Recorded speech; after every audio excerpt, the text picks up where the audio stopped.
ડોકરા running ક્લબનો દબદબો 21 kilometre hill મેરેથોનમાં 400 સભ્યોએ રચ્યો અનોખો રેકોર્ડ।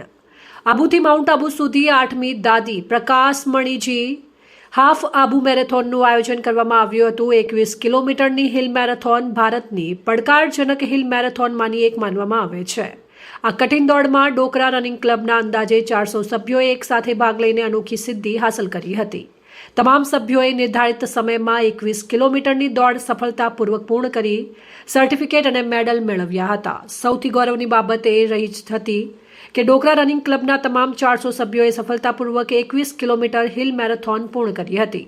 આ દોડમાં માત્ર યુવાનો જ નહીં પરંતુ નાના બાળકો, યુવાનો, ભાઈઓ બહેનો તેમજ 78 વર્ષ સુધીના વરિષ્ઠ નાગરિકોએ પણ ઉત્સાહપૂર્વક ભાગ લીધો હતો।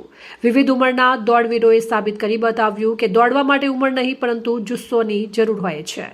આટલી મોટી સંખ્યામાં સભ્યોએ મેરેથોનમાં જોડાવાનો હેતુ માત્ર દોડ પૂર્ણ કરવાનો ન હતો, લોકોમાં રનિંગ પ્રત્યે જાગૃતિ લાવવી, વધુમાં વધુ લોકોને ફિટનેસ તરફ પ્રેરિત કરવા, દરેક ઉંમરના લોકોને દોડવાની તક પૂરી પાડવી અને દેશમાં રનિંગ કલ્ચરને વધુ મજબૂત બનાવવાનો મુખ્ય ઉદ્દેશ્ય હતો।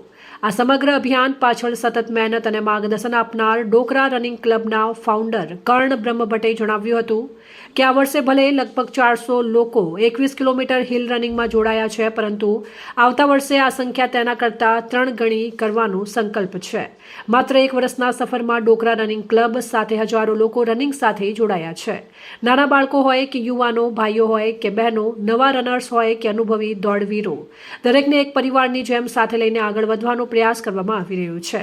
નોંધનીય છે કે ડોકરા રનિંગ ક્લબ સંપૂર્ણપણે નિઃશુલ્ક ક્લબ છે।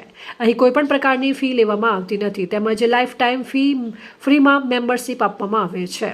રનિંગ કોઈ એક વ્યક્તિ, ઉંમર કે કેટેગરી પૂરતું મર્યાદિત ન રહે પરંતુ સમાજના દરેક વ્યક્તિ સુધી પહોંચે, એ જ ડોકરા રનિંગ ક્લબનો મુખ્ય ઉદ્દેશ્ય છે। અહેવાલ અમૃત માળી, ડીસા।